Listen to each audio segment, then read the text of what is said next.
Welcome back a new video. कैसे हैं आप लोग? आई होप आप सब लोग ठीक ही होंगे।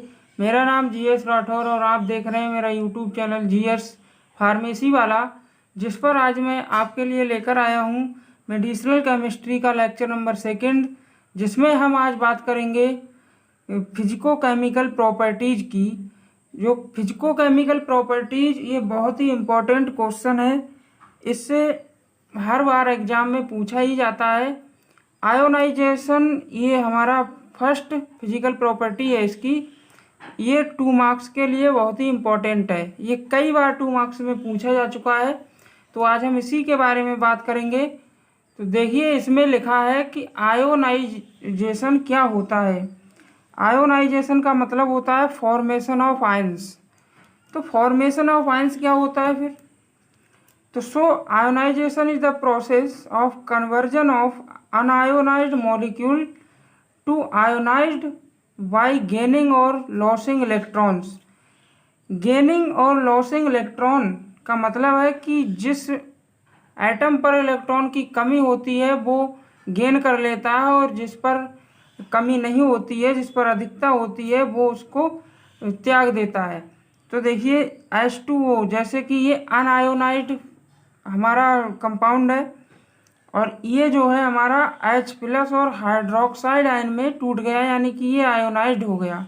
इफ मॉलिक्यूल लॉस इलेक्ट्रॉन, जो मॉलिक्यूल हमारा इलेक्ट्रॉन को लॉस करता है उसे को हम पॉजिटिव चार्ज से डिनोट करते हैं।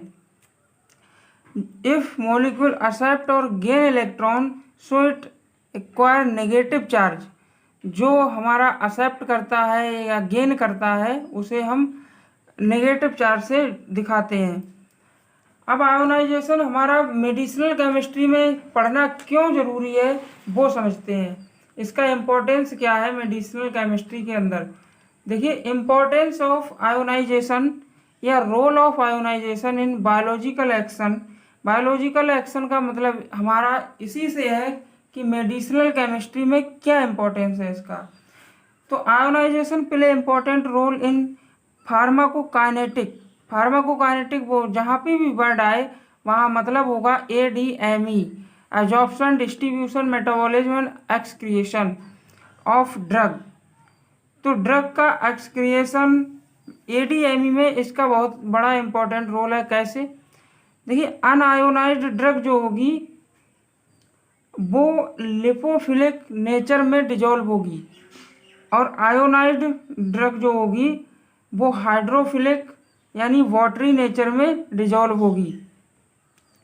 तो for best absorption and distribution of drug there should be good balance between ionized और अनआयोनाइज्ड फॉर्म ऑफ ड्रग। अगर हमें बेस्ट ऑब्जॉर्प्शन और डिस्ट्रीब्यूशन चाहिए तो आयोनाइज्ड और अनायोनाइज्ड के बीच बैलेंस होना बहुत ज़रूरी है। So drug should be ionised और अनायोनाइज्ड। ड्रग हमारी आयोनाइड और अनायोनाइड दोनों तरह की होनी इम्पोर्टेंट है। देखिए, एट ऑब्जॉर्प्शन टाइम क्या इम्पोर्टेंस है हमारा इस आयोनाइजेशन का। तो ऑब्जॉर्प्शन के टाइम, ऑब्जॉर्प्शन का मतलब क्या होता है? Mean movement of drug into blood through cell membrane.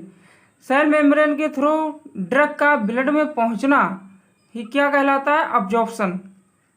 तो cell membrane is lipophilic in nature. Cell membrane हमारी लिपोफिलिक नेचर की होती है। So for better absorption drug should be in unionized form. यहाँ पर हमें ड्रग जो है अनायोनाइज्ड फॉर्म में ही चाहिए, तभी वो हमारी ड्रग अच्छे से ऑब्जॉर्ब हो पाएगी।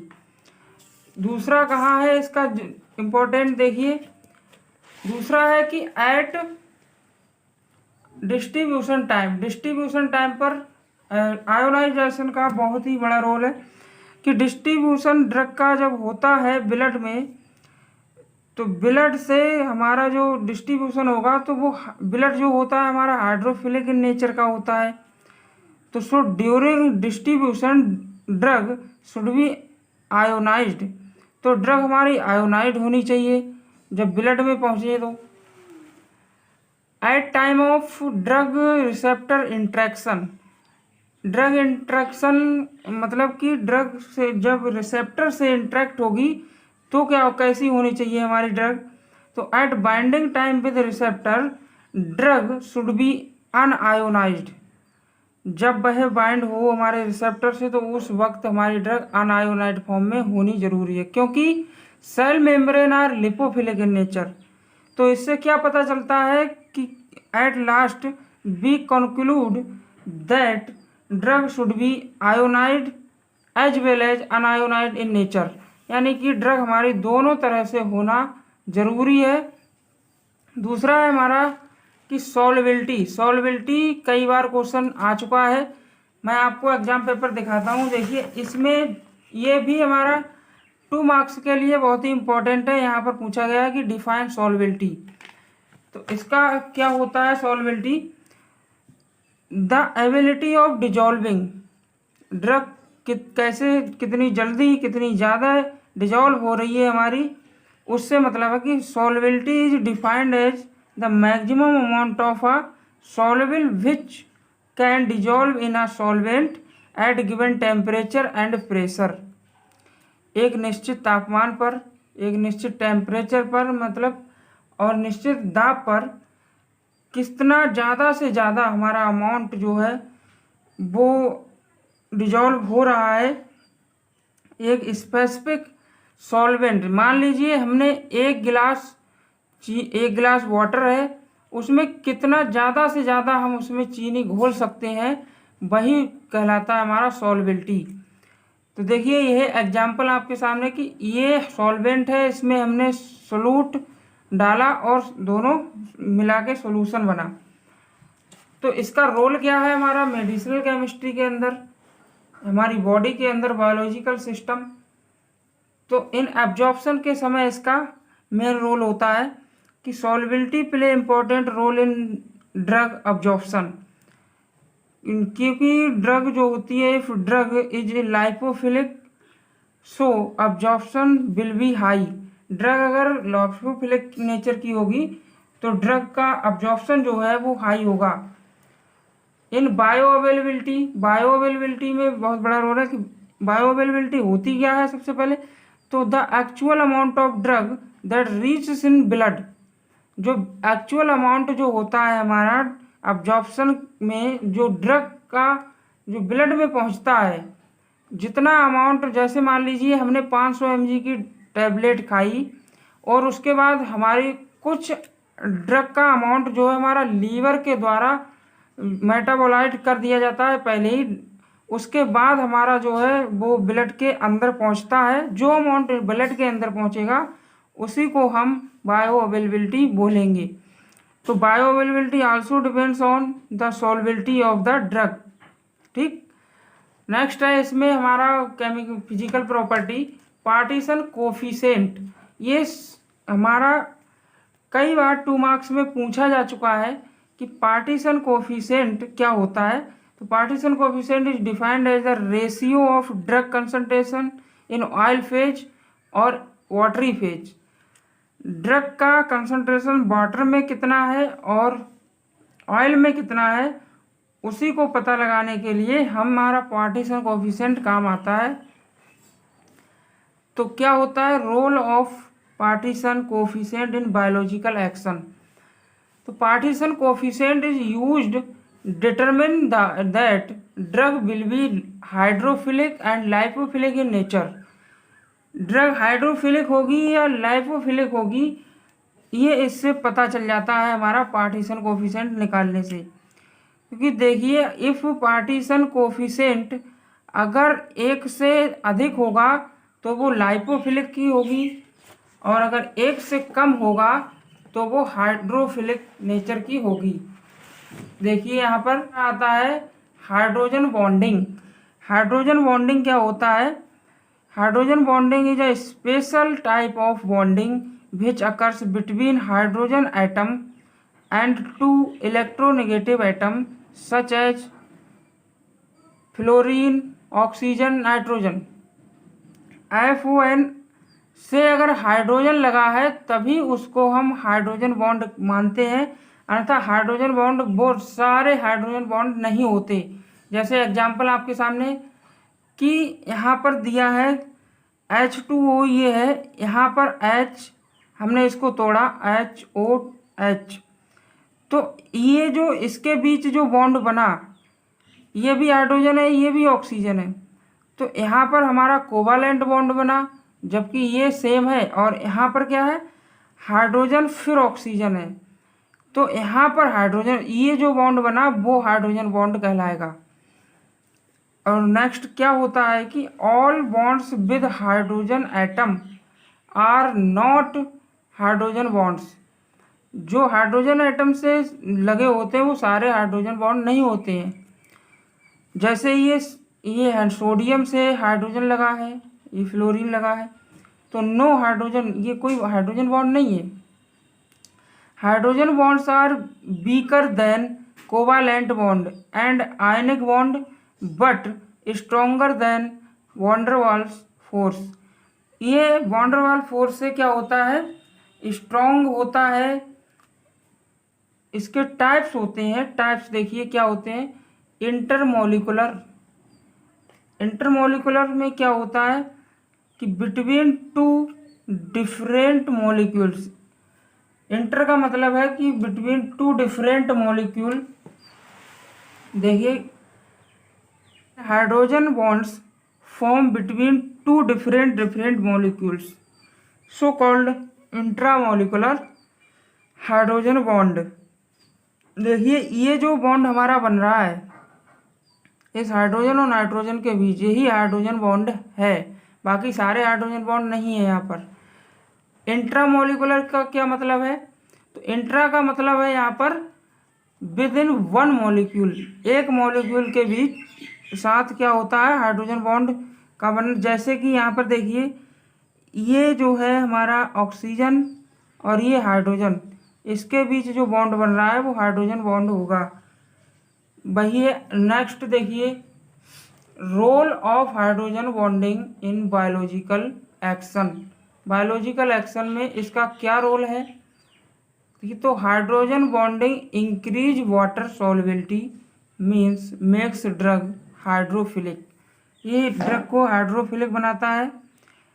Hydrogen bonds also affects absorption and distribution of drug.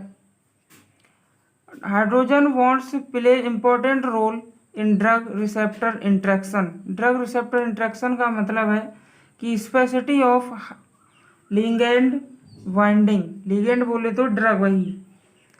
Hydrogen bonds increase melting and boiling point of drug.